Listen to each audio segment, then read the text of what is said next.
Assalamualaikum warahmatullahi wabarakatuh.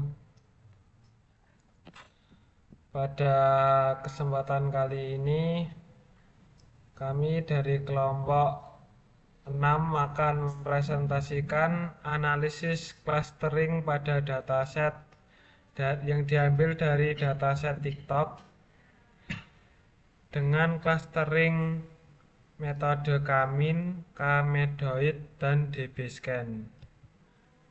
Untuk rumusan masalah, bagaimana cara mengelompokkan data postingan TikTok berdasarkan like, view, dan share? Apakah terdapat pola tertentu dalam deskripsi teks video TikTok yang mempengaruhi tingkat popularitas? Bagaimana persebaran kelompok penggunaan jumlah interaksi like, komen, dan share pada video TikTok? Untuk dataset TikTok yang kami gunakan berisikan data klaim status yang menunjukkan apakah video telah dilaporkan karena mengandung klaim atau opini, misalkan dilaporkan atau tidak dilaporkan. Lalu video ID yang berisi identifikasi unik untuk setiap video. Lalu ada video duration, durasi dalam video. Lalu ada video transcription, yaitu transkripsi dari konten audio dalam video. Lalu ada verified status yang menunjukkan apakah akun pembuat video telah terverifikasi atau belum. Lalu ada author ban status menunjukkan apakah pembuat video telah diblokir. Yang selanjutnya ada video view count, yaitu jumlah total penayangan yang diterima. Lalu ada video like count, yaitu jumlah total suka yang diterima pada video. Lalu ada video share count, yaitu jumlah total video dibagikan. Lalu ada video download count, yaitu jumlah total kali video diunduh. Yang terakhir video comment count, yaitu jumlah total komentar pada video.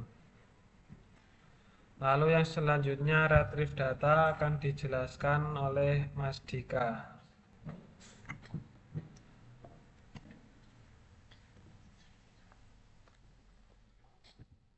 Ya, kemudian retrieve data.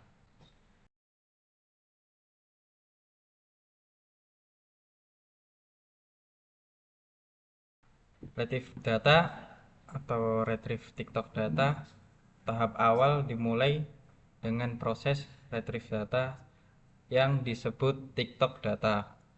Modul ini berfungsi untuk membaca dataset TikTok dari penyimpanan yang disediakan. Fungsi retrieve data. 1. Mengakses dataset. Modul ini berfungsi sebagai titik awal dalam alur kerja atau workflow untuk memuat data yang akan diproses. Dataset TikTok dapat berupa file CSV, Excel, database, atau format lain yang didukung RapidMiner. Kedua, input data ke dalam proses. Dataset yang akan diambil akan menjadi input untuk proses selanjutnya, seperti pre-processing, analisis, atau modeling. Yang ketiga, format data. Data dapat berupa teks, angka, kategori, atau kombinasi dari berbagai jenis atribut.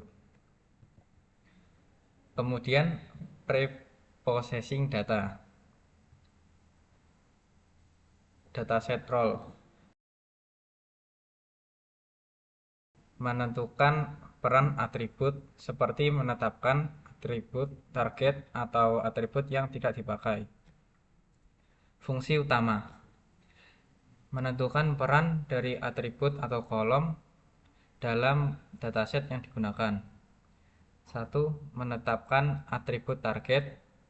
Jika Anda ingin melakukan pemodelan seperti klasifikasi atau prediksi, atribut target ditentukan di sini. 2. Atribut target adalah kolom yang ingin Anda prediksi atau analisis.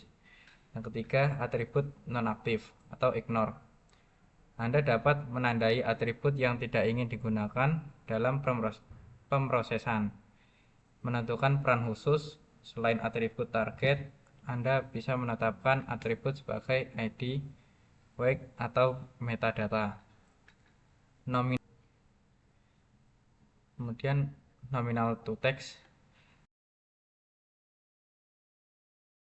Data nominal diubah menjadi format teks agar dapat diproses lebih lanjut. Fungsi utama: mengonversi atribut dengan format nominal menjadi teks atau string agar dapat diproses dalam tahapan analisis berbasis teks. 1. Data nominal adalah atribut dengan kategori diskrit, misalnya jenis warna, status, atau label. 2. Proses ini diperlukan karena algoritma text mining atau text processing hanya dapat bekerja dengan format teks. Contoh, sebelum positif, negatif, netral. Sesudah positif teks, negatif teks, netral teks. Kemudian proses dokumen. Tahapan ini mengolah teks yang ada dalam dataset atau proses text mining seperti tokenisasi, stop word removal, dan lainnya. Terdapat beberapa tahap dalam proses dokumen. 1. Ekstrak konten. 2. Tokenize. 3. Filter stop word. 4. Transform cache. 5. Generate engrams. 6. Filter tokens. Selanjutnya akan dijelaskan oleh Mas Lauren.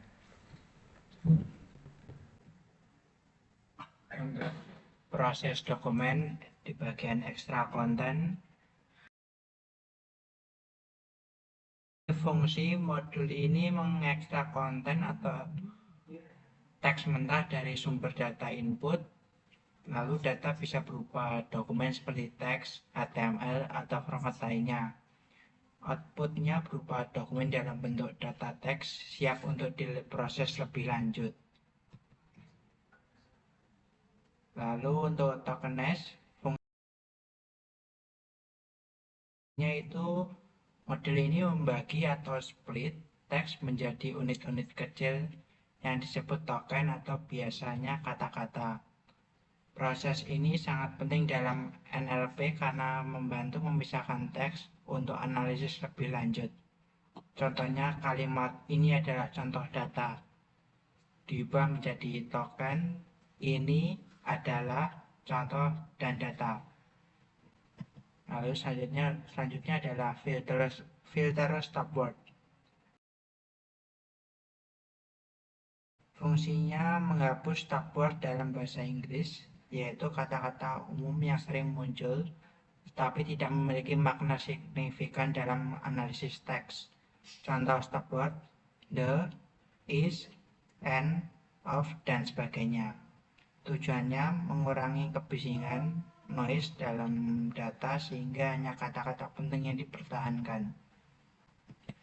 Lalu transform cache. Fungsinya mengubah semua huruf menjadi teks dalam teks menjadi huruf kecil dalam kurung lowercase atau huruf besar yang berarti uppercase. Contoh kata data dengan D kapital dan data dengan huruf D kecil akan dianggap sama setelah diubah menjadi data. Tujuannya normalisasi teks untuk menghindari redundansi akibat perbedaan kapitalisasi. Lalu generate engrams atau dalam kurung token.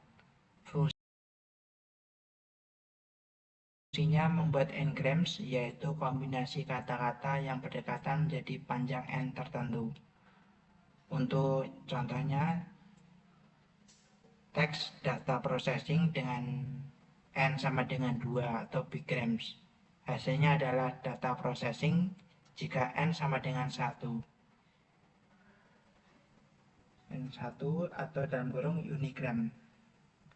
Data untuk unigramnya berupa data dan pre-processing. Tujuannya, Enneagram berguna untuk menganalisis pola atau hubungan antar kata dalam teks. Lalu filter token.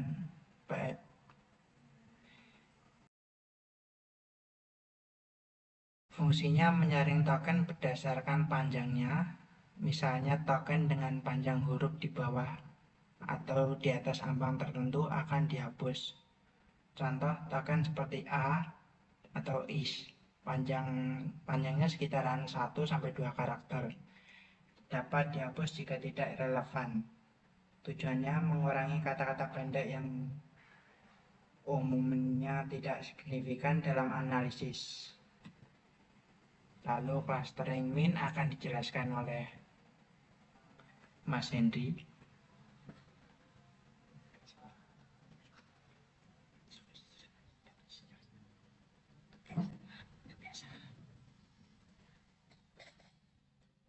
Ya, saya akan melanjutkan yaitu clustering K-min. Penjelasannya, clustering K-min digunakan untuk membagi data ke dalam kelompok atau cluster berdasarkan kemiripan karakteristik. Metode ini membagi data ke dalam K kelompok dengan cara mengelompokkan data di sekitar sentroid atau pusat cluster yang dihitung berdasarkan rata-rata jarak antar titik data. Literasi dilakukan untuk mengoptimalkan posisi sentroid. Modul performance K-min digunakan untuk mengevaluasi performa hasil clustering K-mins. Input data hasil preprocessing, outputnya cluster data yang dihasilkan dan evaluasi performa. Selanjutnya, clustering K-medoids.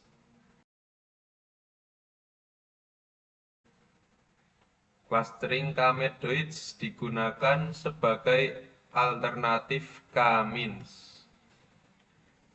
Metode ini menggunakan medoid sebagai pusat cluster atau data point yang paling representatif. Lebih robust terhadap data dengan outlier dibandingkan K-mins karena medoid tidak dipengaruhi oleh nilai ekstrim. Modul performance K-medoids digunakan untuk mengukur kualitas hasil clustering. Dengan metode ini, inputnya data hasil preprocessing, output cluster data yang dihasilkan, dan evaluasi performa.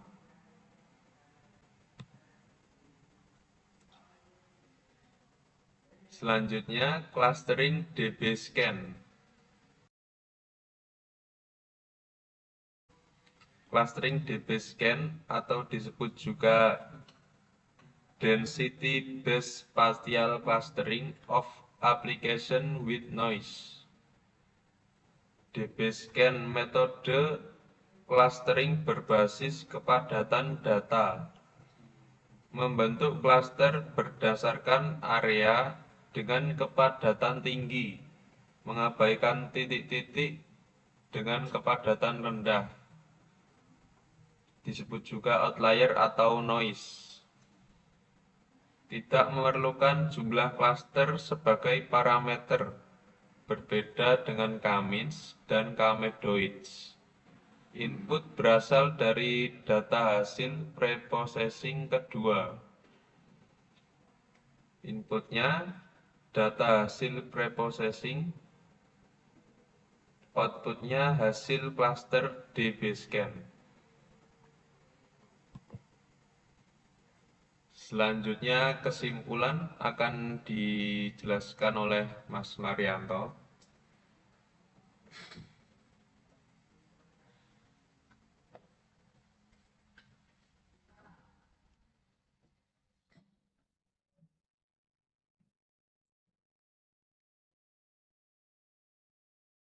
Selanjutnya untuk kesimpulan, berdasarkan hasil analisis data postingan TikTok menggunakan metode clustering dengan Kamins, Kamidoids, dan DBScan, ini diperoleh beberapa kesimpulan penting, yaitu yang pertama, pengelompokan data berdasarkan jumlah like, view, dan share berhasil membagi postingan ke dalam beberapa kategori.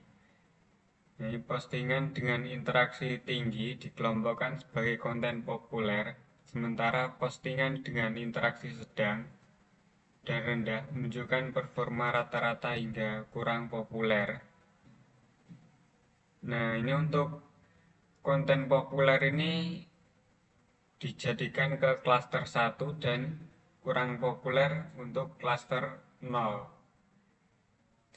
Metode Kamins memberikan hasil yang baik untuk data dengan distribusi seimbang, sedangkan Kamidoids lebih robust terhadap outlier. DBScan berhasil mengidentifikasi postingan dengan interaksi sangat rendah sebagai noise. Dan selanjutnya, analisis pola teks pada deskripsi video menunjukkan bahwa penggunaan kata kunci tertentu seperti viral, challenge, tren, dan tagar populer seperti FYP atau trending berpengaruh signifikan terhadap tingkat popularitas video. Video dengan deskripsi singkat namun menarik memiliki peluang lebih besar mendapatkan interaksi tinggi dibandingkan dengan deskripsi yang panjang dan kurang relevan. Nah, selain itu, persebaran interaksi pengguna atau like, komentar, dan share menunjukkan adanya 3 kelompok utama, yaitu kelompok dengan interaksi tinggi, sedang, dan rendah. Jadi untuk klasternya dibagi 3, tinggi, sedang, dan rendah. Lalu sebagian besar pengguna berada dalam kelompok interaksi sedang dan rendah yang menunjukkan bahwa mayoritas audiens memberikan keterlibatan moderat. DBScan berhasil mengidentifikasi pengguna dengan interaksi ekstrim sebagai outlier, baik yang sangat tinggi maupun sangat rendah. Untuk secara keseluruhan, hasil analisis ini menunjukkan bahwa strategi pembuatan konten TikTok dapat ditingkatkan dengan mengoptimalkan deskripsi teks menggunakan kata kunci menarik dan relevan. Misalnya tadi ada hashtag FYP dan hashtag trending, lalu untuk kata kuncinya ada viral, challenge, dan trend. Nah, selain itu, identifikasi klaster performa postingan dapat membantu pembuat konten memaksimalkan potensi setiap kelompok audiens. Dengan pendekatan ini, peningkatan interaksi dan popularitas video TikTok dapat lebih terarah dan efektif.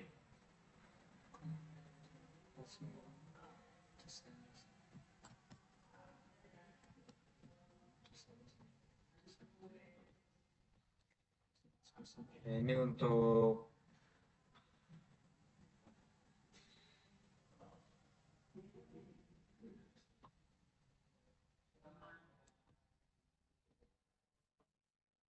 desain rapid minernya.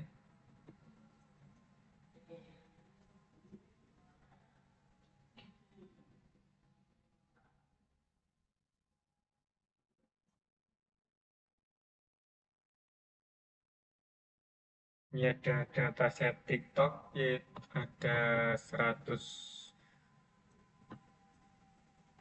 dataset.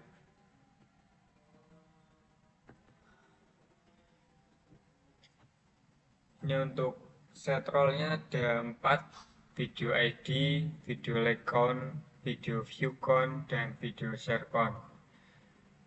Yang pertama video ID, kita menggunakan target role label, video like count, video view count, dan video share count, kita menggunakan target role score. Lalu yang ketiga ada nominal tag, lalu proses dokumen. Di sini ada extract content, tokenize, transform cache, filter stopword, generate engram, lalu filter token.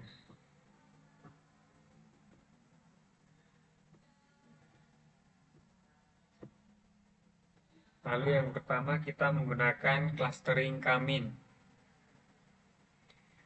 Yang ketiga clustering kamidoid, yang kedua clustering kamidoid, dan yang ketiga clustering dbScan. Untuk share role, nominal, dan proses dokumen ini untuk ketiga algoritmanya sama yang dipakai. Lalu untuk hasilnya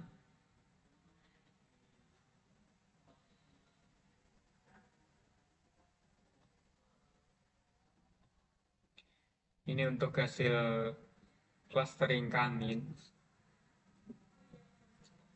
Untuk cluster 1 atau yang tadi dengan tinggi,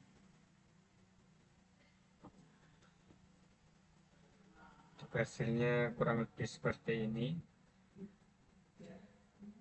Ada dua cluster 1 dan cluster 0. Untuk cluster 1 itu untuk performa yang tinggi, dan cluster 0 performa rendah.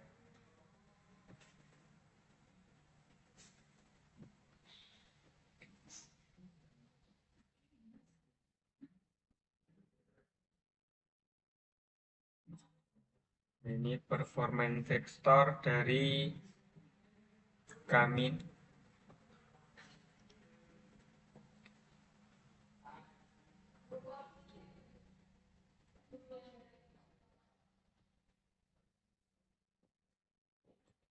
Ini untuk cluster 0. Ini cluster 1.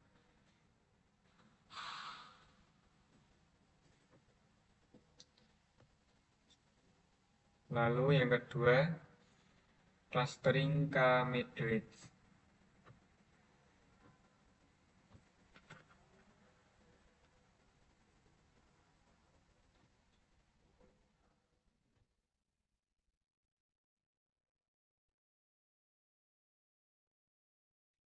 Ini untuk clustering kamidoid juga dibagi dua, yaitu clustering 0 dan clustering 1.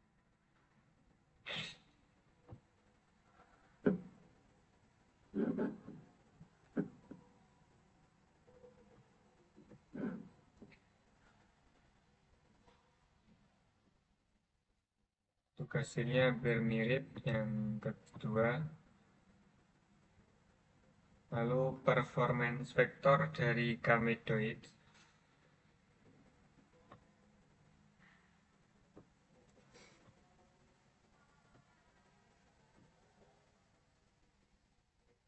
Ini juga ada cluster 0 dan cluster 1. Lalu yang terakhir, yang ketiga, dbScan. Ini untuk hasilnya.